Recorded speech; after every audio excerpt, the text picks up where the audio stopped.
Welcome to another edition of the Inspired Stories podcast, where leaders share their experiences so we can learn from their successes and be inspired by how they've overcome adversity. My name is Anthony Codespoti, and today's guest is Rob Esposito, published author of Nobody Move and founder of Relocators. He founded his company Relocators in 2008, which provides end-to-end moving services that combine emotional and logistical support. They are known for their unique approach, offering practical tips to ease the stress of packing, transitioning, and everything in between.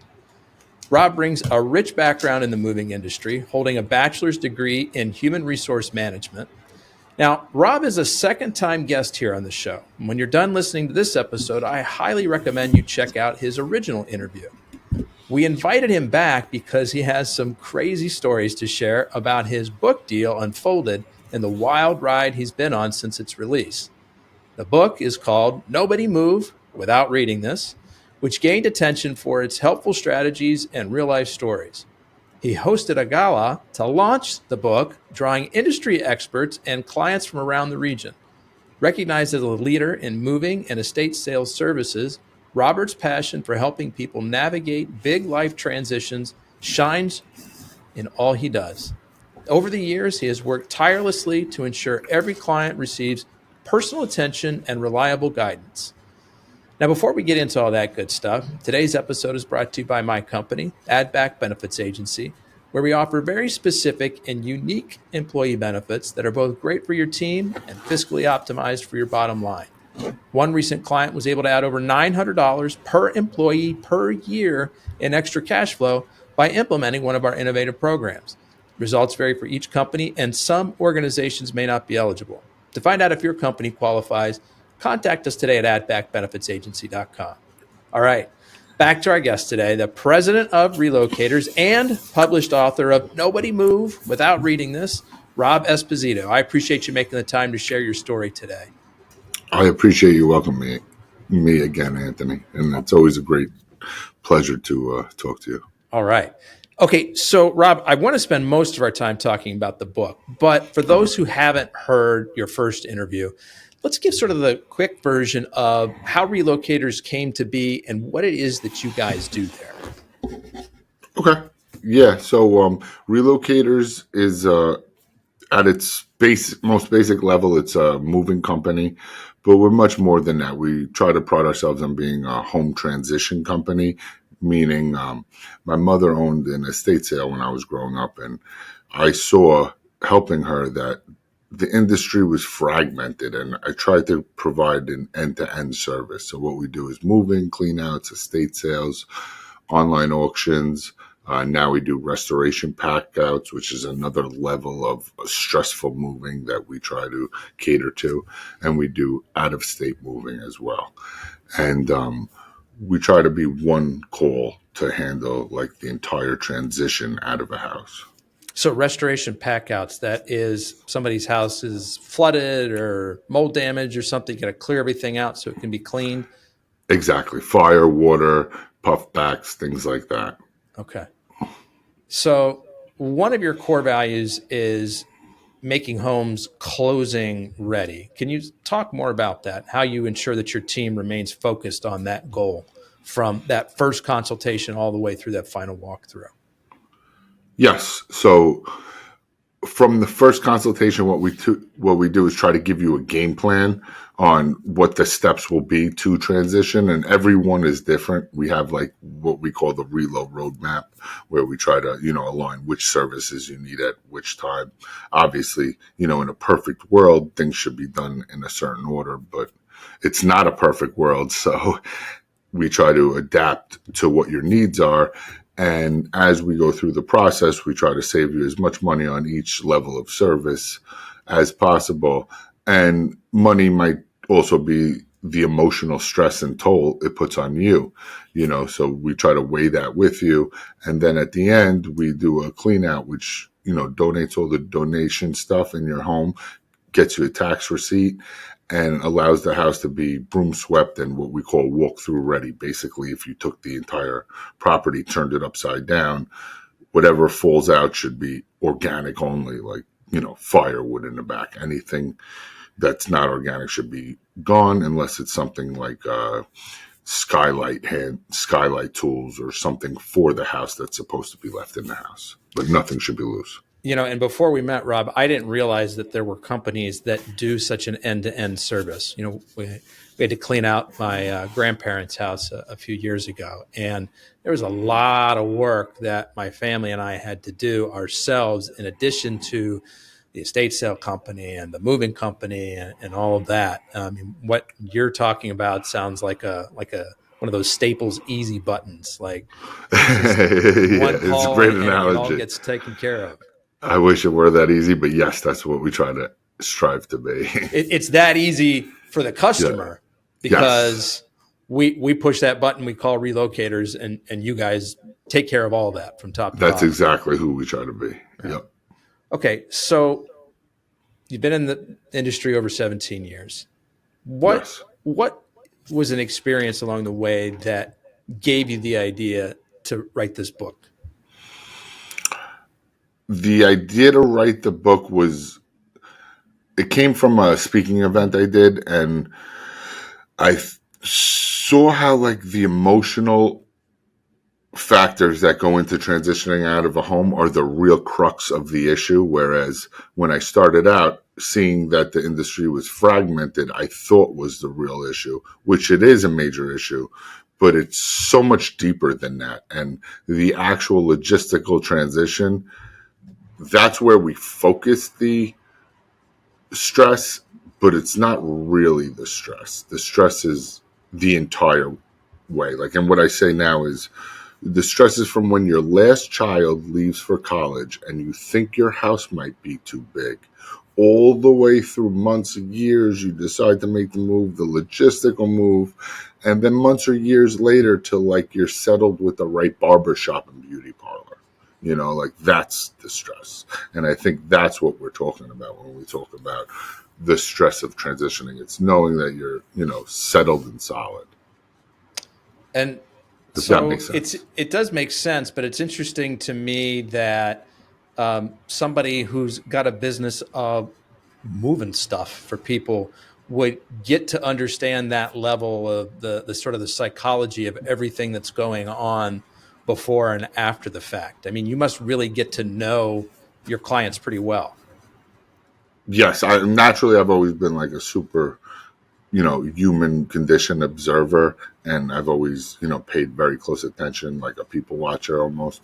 And as you said, I have a degree in psych, pretty much with the human relations, and you see people at their worst. You see people when the stress is so mounted, and after a while, you realize, like, wow, this is not unique, And one of the first 4 or 5 people that read the book, there's one of the first few lines, like a couple paragraphs in, is the things we go through, the stresses we go through in life often feel unique to our own experiences, but they're common, and having a educated approach allows you to, maneuver them properly. So you said the That's, idea first came about when you were giving a talk. And so yes. was the talk specifically on this topic, or did somebody come up to you afterwards and that sort of like fueled the idea? Yes. I just did a speech at the gala where one of the main focuses is I learned my truth in a lie. And what I meant by that is like my partner had went to the speak event, and he called me the next day, and I went to thank him for coming, and he like kind of cut me off to say how proud he was. And he's like, why are you doing this? Do you want to be an author? And I was like, no way. And never thought of that. And as I said that, I'm like, wait a second, did I ever think of that? Like, and I just felt like I was lying to him. He's not someone I'd ever lie to. I don't lie in general. And from that, I started harboring that thought. Initially, it was for business, though. I wanted to help business owners because I was frustrated with the idea that, like, you hear the American dream is dead. Like, that to me seems so dangerous for somebody starting out. And that's what I planned on doing. And at first I wanted to deal with the emotional side of moving. That was like the other gripe I had in business. And it just randomly, self-published book wound up getting the contract. So that's the one that, kind of created the inertia. Okay, so kind of walk us through how this unfolded then. You gave this talk. Apparently it was very well received. And your partner was like, "Hey, why are you doing this? You want to be an author?" And no, that's not. And then as soon as you said it, you're like, "Hang on, that felt wrong." Wait, did I Uh, lie to him? Yeah, exactly. yeah, Yeah. yeah. That answer didn't feel true to me. So here, let's kind of explore that. And so from that point, how long ago was that conversation? So the speak was July of 23. The conversation was the next day. And by November, so a year and a couple months ago, I had started writing the initial self-published book. Okay. November, yes. From there, go ahead. And walk us through that process. You're writing a book. You've probably never written a book before. I'm going to guess. Like how did you have a framework? Did you have somebody coaching you through this? You just kind of winging it on your own? So as a kid, and that's where the lie comes in, I thought back, I was like, well, I used to try to write screenplays when I was like 15, but I didn't even remember that I ever did that until that question, and I had asked my publicist if he knew a ghostwriter, and he introduced me to a lady that had interviewed me, and I had a bunch of intimate Zooms with her. And my plan was to make this self-published book because I was frustrated, with the real estate industry as a whole, that they support clients. They give closing gifts at the end, but nobody's preparing people. Nobody's giving sign-on gifts or listing gifts that actually have function as far as preparing them for what they're about to go through. So I was just going to write this book with her to give it out. And my whole theory was, everyone says you can't make money with books, which I agree. Everybody says you can't get published as a new author, and not just self-publish, which is also something I kind of agreed with. And my theory was, I would write this book, I would buy it off myself, give it away for free. My estimators would then have a competitive edge. And in a year or two, I could take these sales and I can put it with like other features I've had in the paper and maybe have a better chance of brokering a book deal with an agent, And that was like my genius plan to go forward with this. I mean, it seems pretty sensible. Yeah. I know a lot of Absolutely. entrepreneurs who have either on their own or worked with a ghostwriter to publish a book that, helps to establish themselves as an authority. They sell/give away these books, and it's a great mechanism to meet people, to generate leads for their main business. And so you're saying this was the original idea, but at some point along the way, the idea changed? Yes, I went out to lunch with a gentleman, Ron Sarantino, old friend, kind of one of those situations where we were trying to go out to lunch for years through COVID. We had been close. We directed networking groups together. And finally, it was one of those days where we were so busy, and I was like, let me just relax and not cancel this one, because you always cancel because you're always too busy. And we had like a 4-hour lunch, and a 10-minute conversation from that sparked. The next day he called and he said, hey, I was explaining your concept to a publisher I know, and she wants to get on the phone with you. And basically he's a top real estate agent, and he also spent over a decade in Hollywood, and he manages Dee Snider, and he's brought West Coast Choppers and worked on Sons of Anarchy. So he was like the perfect mix that when he heard this concept, he was like, wait a second, there's something there. Nobody's talking about this, So that kind of, it wasn't, I was just talking to him about it as a friend, that day. And so what's his name? Ron Sarantino. It's Ron. And so Ron kind of helped plant the seed, or did he become a part of actually getting this book published through another means? He just made the connection to a publisher he knew, which she then got on the phone with me, and she offered me like a 5-book contract, like hybrid deal where, she would publish me in this space. And that's where we're at. That's how it kind of grew. Wait, she offered you a 5-book deal as somebody who had never, you had the one book that was self-published, but the 10,000 word book. Yeah. Yeah. And And I so, was like 2 weeks away from self-publishing it. It had oh, just so gone. it wasn't even out.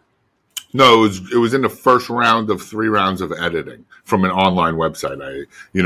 Where you can hire agents to edit books. I was in one of 3 rounds of editing. Okay, so the book had not even been published yet. No. And this agent meets you, you guys Yes. have some conversations, she probably sees the draft of that book, and she offers you a 5-book deal. She said she'd publish 5 books. Yes, it's a hybrid. It's a minor, but at the same time, she's publishing it. I'm not paying for it. So yes, that's what happened. Okay, so there's something missing here. How do you go from unheard of, never published before, to, hey, we're going to publish this book for you, and I want you to come up with, a total of at least 5 books? The topic, I don't think it's been addressed. The way it was being written, I think, had a lot to do with it, and Ron's connection. I think those 3 things, we kind of hit it off and saw like that there's no real authority in this space. Not even that there's no authority. Nobody's really talking about it from this angle. You're talking about it from a DIY angle, or you know, how to make the move easier, the moving day, but nobody's talking about like all the emotional part of it, the psychological part of it.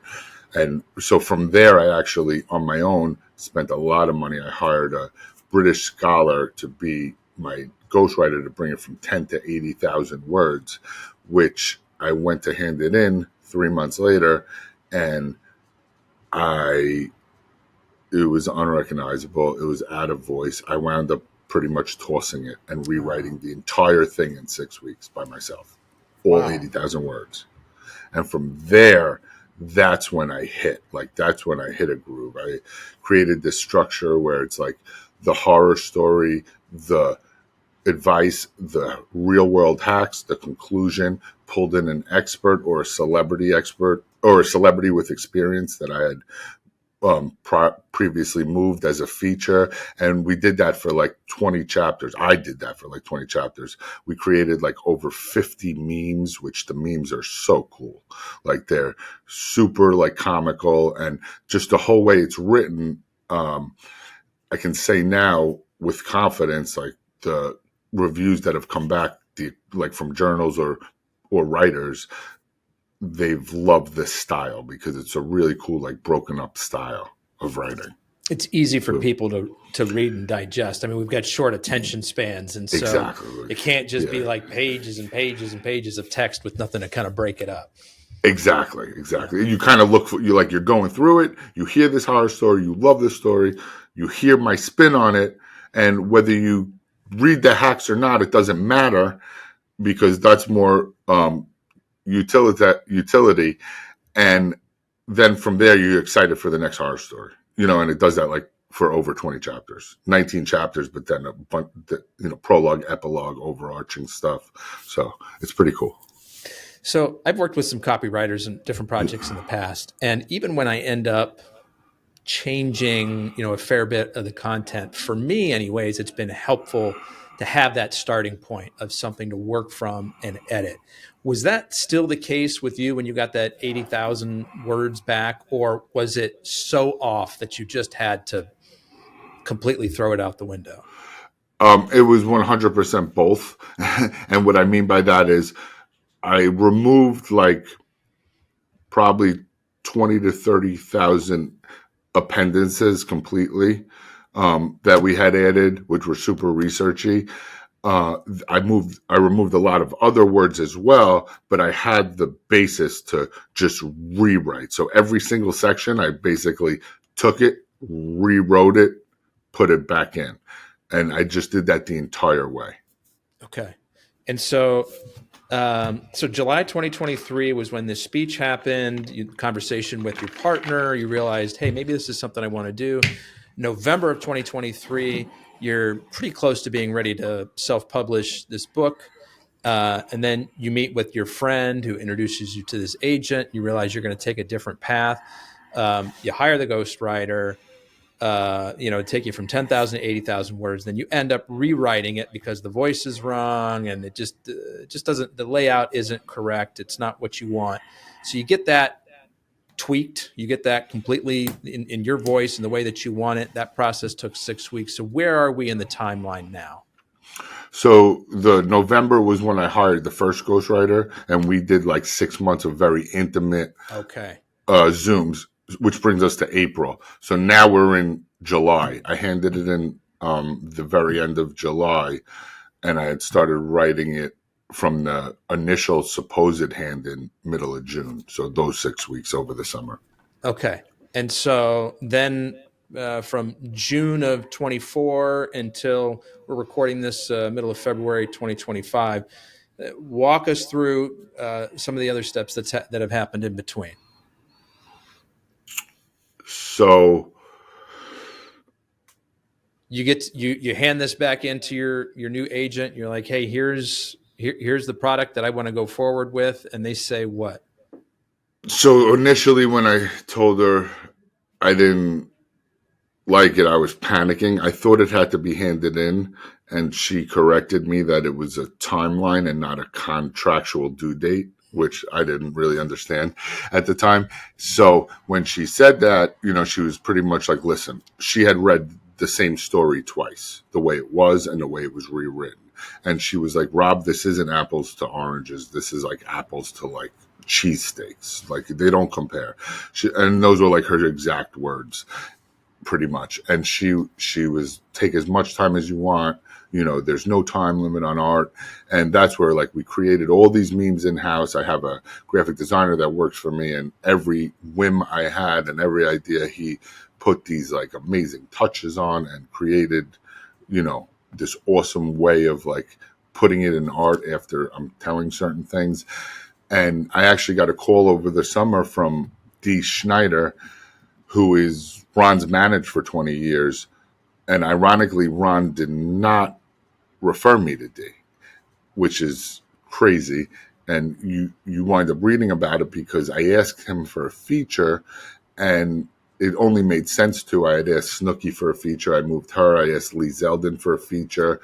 And when I asked him, he didn't just give me a few lines. He gave me an entire story about a moving horror that his father experienced 65 years ago, which in turn made me create a prologue and an epilogue for him with like overarching themes. And that was all in the last 7 days before I handed it in, which then I moved him from LA to North Carolina, and he came out to be like a spokesperson for Relocators. And on October 17th, we were filming the commercial, and the commercial, it's another crazy part of the story. Ron's cousin jumped on a phone call with me in August, end of August, early September, because I was having trouble finding a camera crew to film the commercial. The estimates were insane. His cousin is an 8-time Emmy winner. He's got a Guinness World Record for the most bug tattoos. The guy's incredible. He's an angel investor. He's an entrepreneur himself. And he actually wound up hiring a film crew, negotiating it for less money, staying in New York instead of going back to LA for the winter for an extra month to write, direct, and edit the commercial and allow me full use of his music library, which is like a part of every sitcom you've ever seen. And the guys we just hit it off. He loved the passion. He loved the project. And because of all that, Newsday and a bunch of papers picked up the filming of the commercial on October 17th and forced the book into pre-sale. Yeah, which was pretty crazy. Forced the book into pre-sale. Because they were talking about it in Newsday. So like now it was like out, So now you had to set up a page where people could at least, raise their hand and say, hey, I want this. Exactly. Yeah. Literally that night, October 17th. October 17th, that was. Yeah. Okay. Yeah. And then the book came out January 15th. Okay, so what happens between October 17th and January 15th? Were there other promotions going on, other events? Lots and lots of catch up. Lots and lots of catch up. And we were doing a lot of social media advertising, and we realized that, the best way to do it would be to do a launch, which we set up a book launch for January 12th, which wound up We brought in the girls from Selling the City, which was at the time like the #3 show on Netflix in January, and a few other people came. We wound up having like 600 to 700 people. The gala was pretty amazing.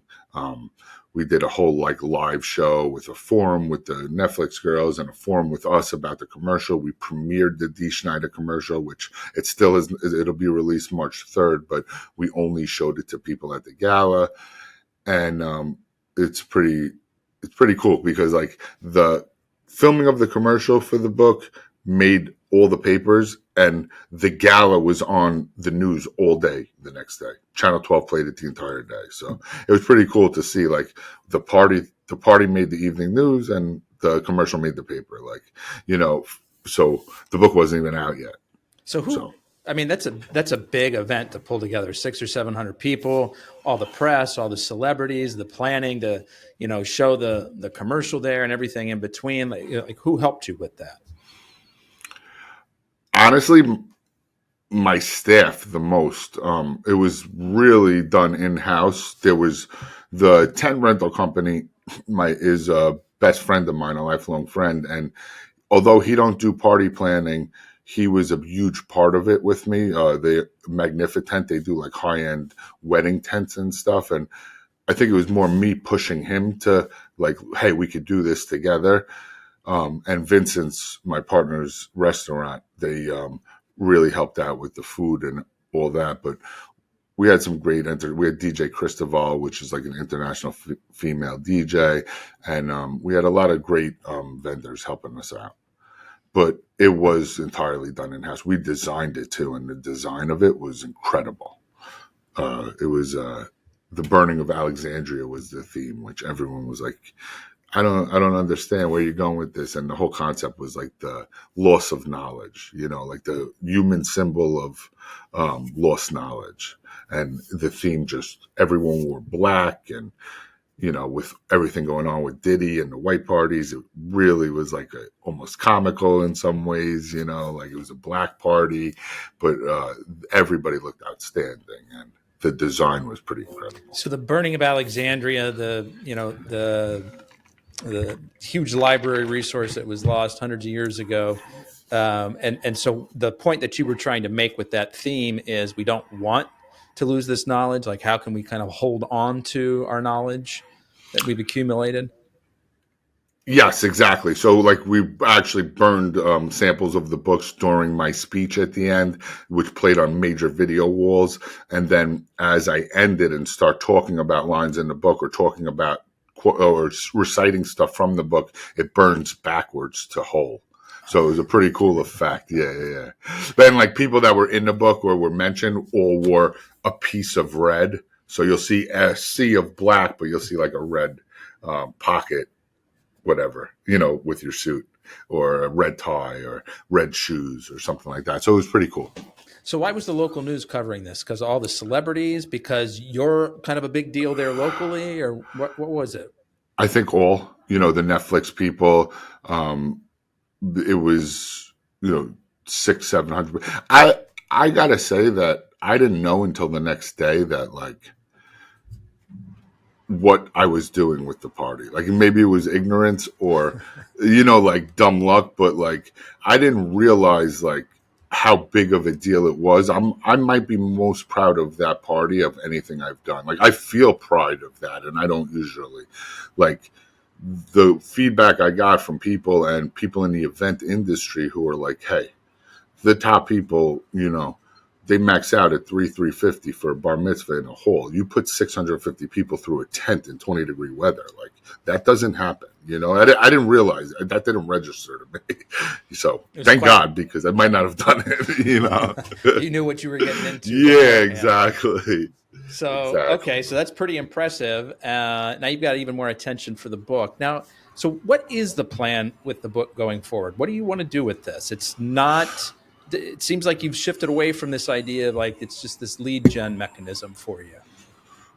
Yes. So the self-published book was going to be lead gen strictly to help people. And that was always our focus.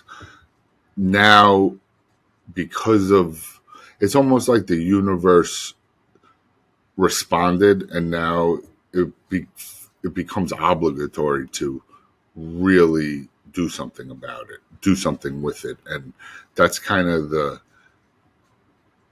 torch I bear now internally. That's what I feel like. All right, I got to figure out how to get this out. And in order to do that, what we're doing is we've created like this whole concept of a realtor empowerment program. And what that pretty much does is we're going to create care packages to give to realtors completely for free.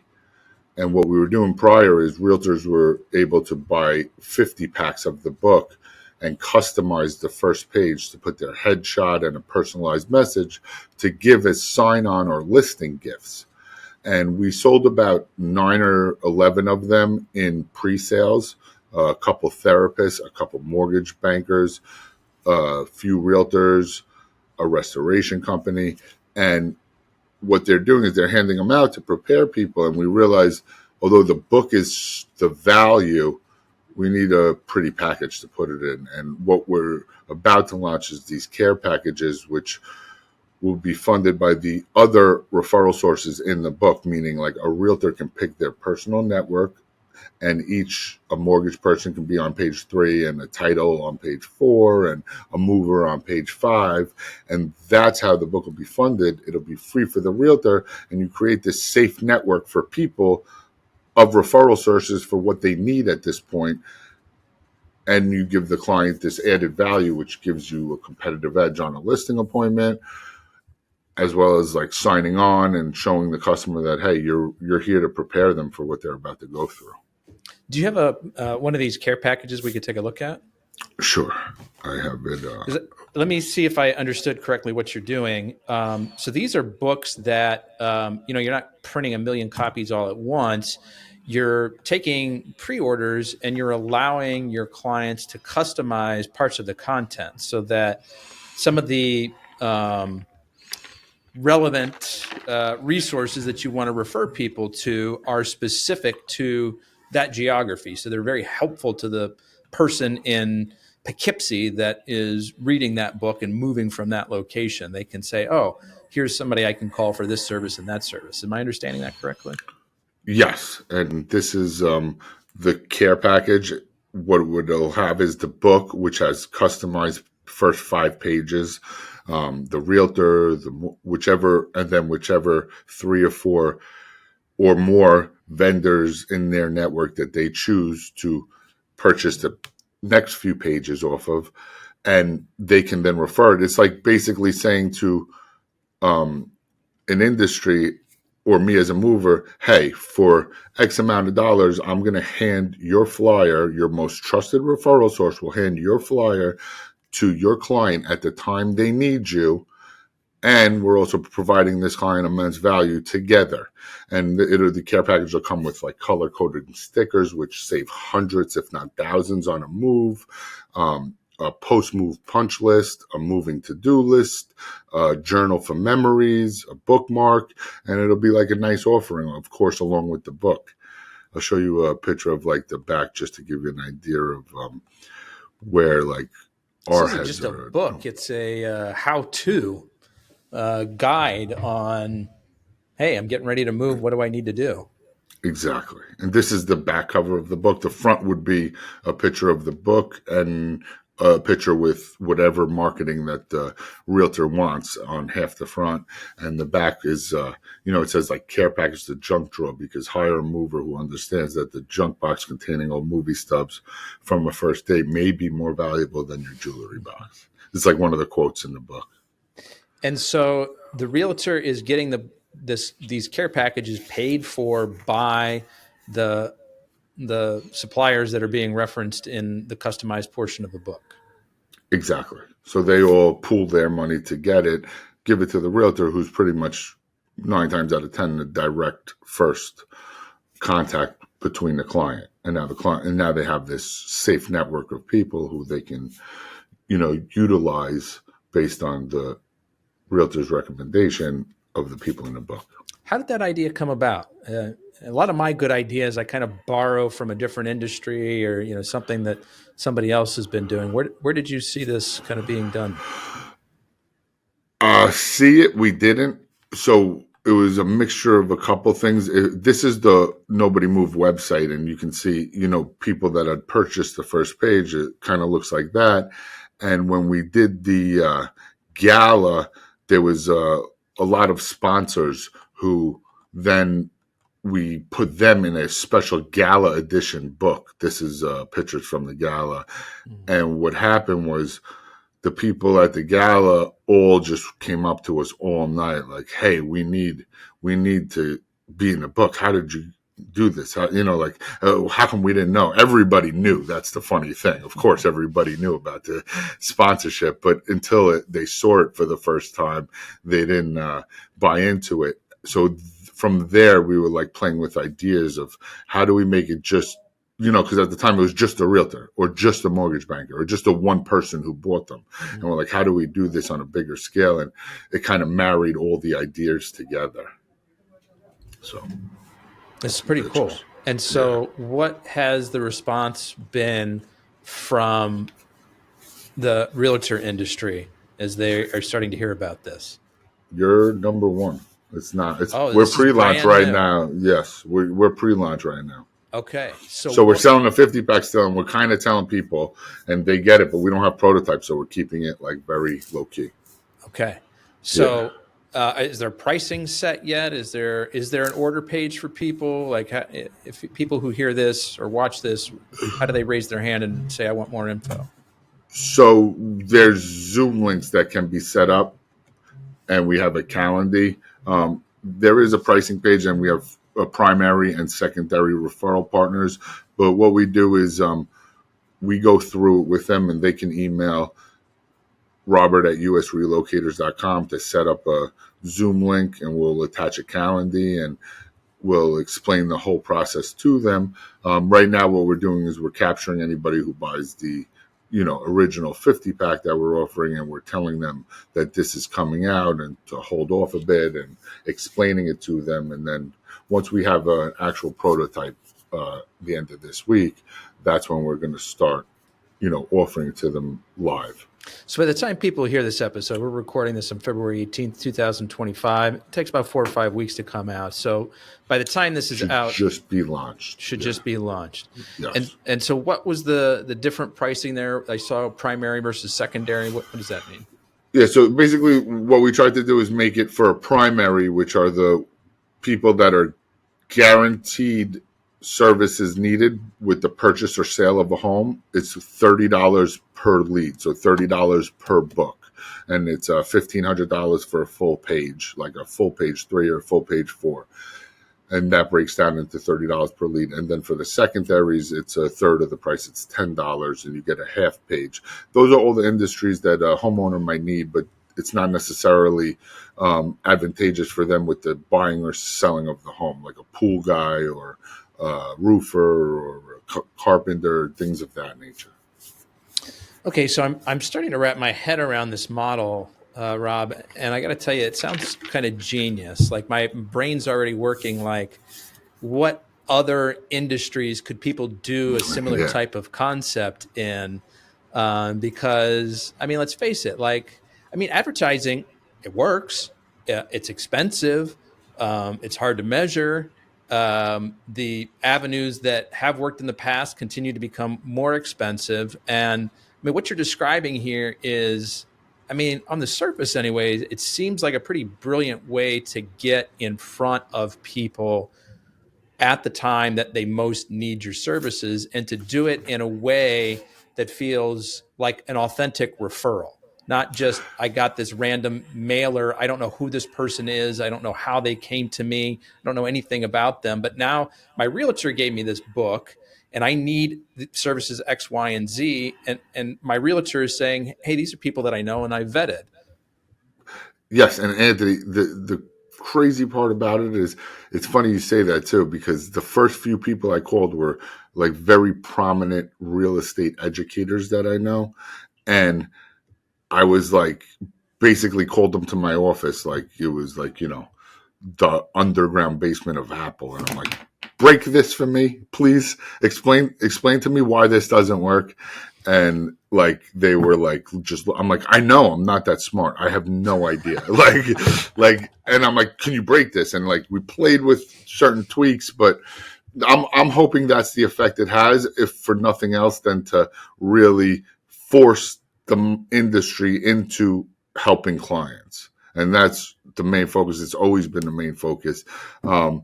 Obviously, profits need to be made in order to do that and to enable that. But that wasn't even thought about until like a year and a half into this, like maybe a month or two ago.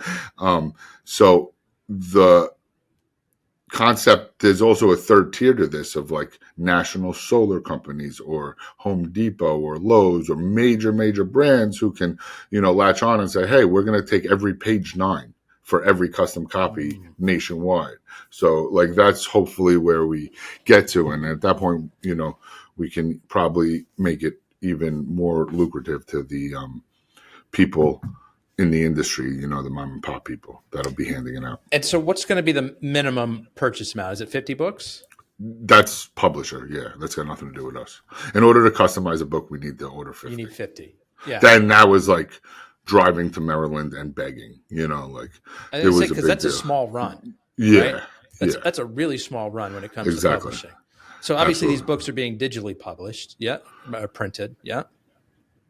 I'm not sure. I believe so. Okay. Yeah. Okay. Yeah. I mean, it's such a small batch. That's impressive to be able to, like you said, you had to beg to get that. Yes. Okay. So here you are kind of a little bit in limbo, kind of waiting. Maybe limbo is the wrong word. Maybe there's tons of stuff that you're doing behind the scenes, but you're kind of waiting for this care package prototype to come about. And what else is kind of going on behind the scenes, Rob?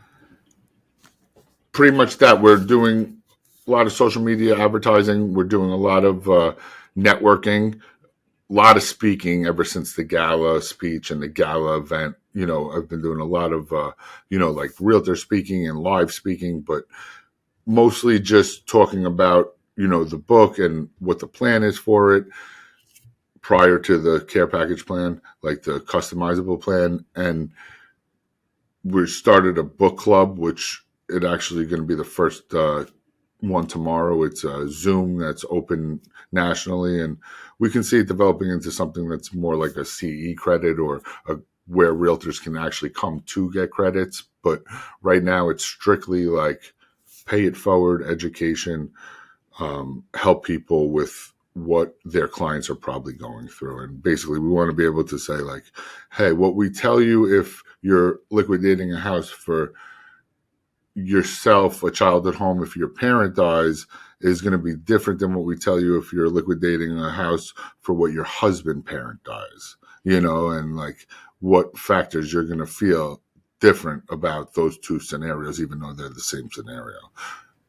So we've sort of, obviously we've touched on sort of the topics, the content of the book, but we've been speaking a lot more about some of the promotions and sort of the business idea behind how you're going to promote it and sell it and all the, the advertising revenue and all that. So let's take a little bit of a deeper dive into the actual content of the book, Rob. I mean, you've talked about how moving is such a stressful event for people, and they don't know what they don't know going into it. Emotions are high. Like, what is it that the book is kind of walking folks through that helps to reduce that stress for them?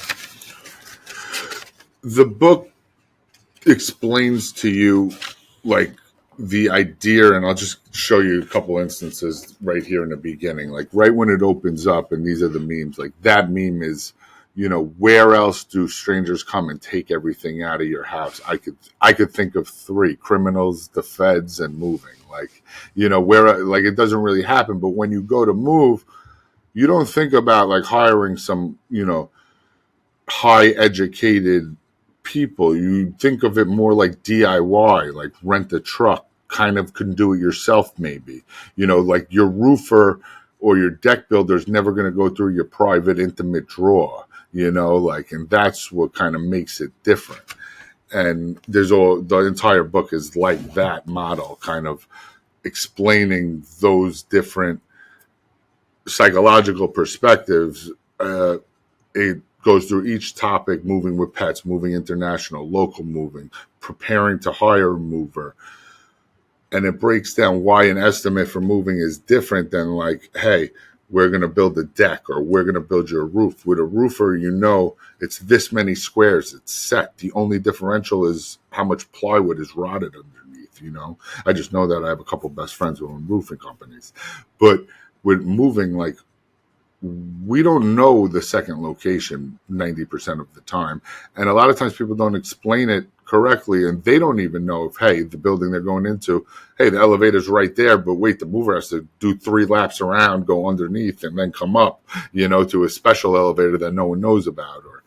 So there's a lot left to chance. And the other part of that is like, the individual, if they have an emotional connection, especially when it's because of somebody passing or a divorce, you have this like inner battle that wages that I think we all kind of have, some more prevalent, where like feelings of like grandma's house and home battle feelings of like late teens promiscuity and backpacking through Europe. And like we personify that into objects when we go to decide what we want to keep or what we want to get rid of each time we transition, because that's when it comes up. You get it? I do. Am I too far out there? No. Yeah, but that's kind of where it goes. As I hear you talk about it, it makes a lot of sense because, if you think about the top most stressful events that can happen in somebody's life, new job, death of a loved one, moving, these are all kind of top of the list. And it could be that you're dealing with a couple of those with somebody, right? You're moving because there's the death of a loved one. You're moving because there's a change of job. And so you've got sort of compounding stresses there. And this isn't something that we do a lot. Most of us. The divorce stories are the best. Say that again. The divorce stories are absolutely the best. Why is that? Just entertainment wise in the book. Okay. So you've got a lot of like crazy client stories in there. Like the stuff people do through a divorce is so irrational and logic defying that, like, it's unbelievable. It really is. So I guess we should point out that even as we're recording this in the middle of February, the book is available for sale now on Amazon. Sure. It's just the care package version that's going to get customized with all the extras in it. That's what is coming. The custom copies are available too if you just want the book. Just the book, but not the care package. You can get the customized copy of just the book right now. Okay, so let's wet people's whistle a little bit more here. Maybe share one or two of these juicy stories that they'll find in the book. Sure. One gentleman, he owned his parents owned a bungalow on the North Shore, and like kind of like not a beach town, but like by the water. And you can see as he got successful when he inherited it, each like decade extension, like it was a hodgepodge of like the 90s glass and the 80s mirror and the 70s movie wall shag carpet. Like the house was huge now. And I had went on like 3 or 4 estimates leading up to the move. And then the day of the move, we showed up and he like stormed in the house, and I was young. It was like just starting out. And she had won the house, his parents' house, in a divorce, and he won the contents. And he was like, if she's getting the house, I'll never forget, then there'll be nothing in it. And I remember thinking, like, not putting the math together, like what that means for me, the mover. But like we stayed there 3 weeks, like taking toilet bowls out and cabinets off the walls and pulling up carpets, not like rugs, not throw rugs, like carpeting, and we just put it all in his warehouse. Like, you've never seen anything like it. Like I remember looking at my employee and being like, I can't wait to see her face. I imagine seeing her face. I'd love to see her face. And he just looked at me like, she's not going to be surprised. She's divorcing him. She know. And I remember like dying laughing when he said that. Like, yes, he's right, probably. And so how many of these wild stories are people going to find in the book? Couple of them? A lot? At least 20. Dozen? Yeah. Okay. Yeah. All right. So not only is there practical advice in here for what to do during a very uncertain and stressful time for a lot of people, but there's also going to be some really fun content for folks Of to what not enjoy. to do. Of what Of not what to not do. to do. Yeah. Don't act Exactly. like this divorced couple Yeah. did. Yeah. Exactly. Yeah. So obviously you've got a lot on your plate right now. This book is coming to be. You're doing all the promotions. You're working on the care package. But you're an entrepreneur. Your mind is always thinking 12 steps ahead. If we reconnect in a couple of years, Rob, what are we celebrating? Like, where do you want this to go beyond what we've just discussed here and sort of what's coming and unfolding presently? So this book, it's called Nobody Moved Without Reading This. And the without reading this is in parentheses on the bottom. And everybody, I had done a event with a therapist, and she was like, this is like one of the best psychological books. And a business owner was like, this is a great business book. And I was like, it's not a business book. And he was like, this is a business book. And basically what's being said is that it's not moving, it's moving through life. Mm. So my plan now, just as of the last few weeks, I'm like 2 or 3 chapters into Nobody Move, I Barely Can. And that's going to be the Elder Moves book, but it's about growing old. And then I want to do a horror stories book about perseverance. And I'm going to follow that like moniker per se of like base it upon moving, but do it about the overarching, like Elder Moves is growing old in its entirety. And that book's going to take you from moving as an empty nester to death, and telling the idea of getting old. And what's the horror book idea? About horror stories, like moving horror stories, will be about perseverance. I want to do. I've actually been talking with a sex therapist in Boston about Nobody Move, hard sex, easy moves, about relationships and like love and moving through divorce, and kind of like the divorce book. Yeah.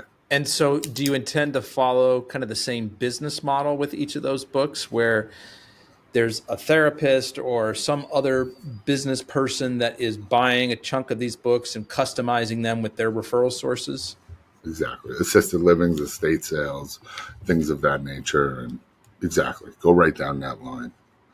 And the horror stories, obviously, is fun. And, it shows a different side of the industry that most people aren't privy to, probably. And is there an idea for a fifth book? Because you mentioned you've got a 5-book agreement. Yeah, I'm playing with like business moves right now because I would ultimately want to transition into writing about business, and not from a grand scale, strictly from like a more like the decision of, getting a job and being an employee and doing something yourself. I really want to speak to that person. Well, I guess this is where, to go back to, your main business up until this point, Relocators. This is why it's so helpful that you've put such a great team in place there, so that as you're working on these other ideas, Relocators is still moving along, humming along, like lots of good Yeah. growth there. Yes, yes, and you learn that at different stages. Like right now, I'm learning that like I think I might have said on your last podcast, like every level is, you have it easy, and then all of a sudden you build to a hard part, and then you have a hard time, then you build out of it, and you got to keep doing that and remind yourself it'll get easy again. I think I'm at that level now where like we run itself, we manage ourselves, but we're not growing. So how do I get to the growing without me? And I think that would be my next behemoth I'd have to tackle, or figure out. Mm.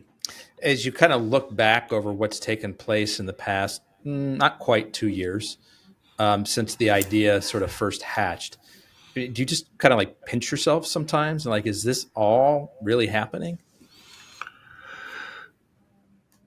Yes, it's like people, you know what it is? One, like everybody wants to talk about a book and everyone wants to talk about their book. And I get it, because it's like, do it. Like, just do it. Because now people will ask, like, well, where do you find the time? Or it's so hard. Like, I just want to be locked in a room writing. Like, I'd rather do that than anything, besides play with my kids, but like, that is more cathartic and comforting to me than anything else I could be doing. So it's not like, where do you find the time? It's like, how can I have the time? You want to carve out more time for this because Yeah, you really exactly. enjoy it to feed your soul. Exactly. Yeah. And you've got the personality that you enjoy the promotion part of it and the growth part of it as well. Yes. Yeah. Yeah. Well, I'm trying to figure out what's a great way to wrap up this interview. We've covered a lot of really good ground here. Is there anything we haven't touched on about this book or this experience? I'll tell you what we're thinking for the next gala. All right. So Ron and Mike, the guy who helped me with the commercial, and Ron, the agent, they called me right after the gala and they were like, we got it. Because they thought I was nuts with my theme. There was a day where I put the burning of the books on Instagram, and they called me like Big Brother, like, yo, I'm getting 100 calls from people thinking this thing's canceled. I'm like, what? They think that's how I'd show anger? Are you kidding me? Burning my own books? We're obviously doing this for the effect. And they're like, we'll do Pompeii. The eruption of Vesuvius. Everyone's in the mud. They're frozen. Nobody ever moves again. So that's what we're thinking for them. And so how do you tie that into the bigger point of the book? I don't know, but nobody moved. So we're going to figure that out. Yeah.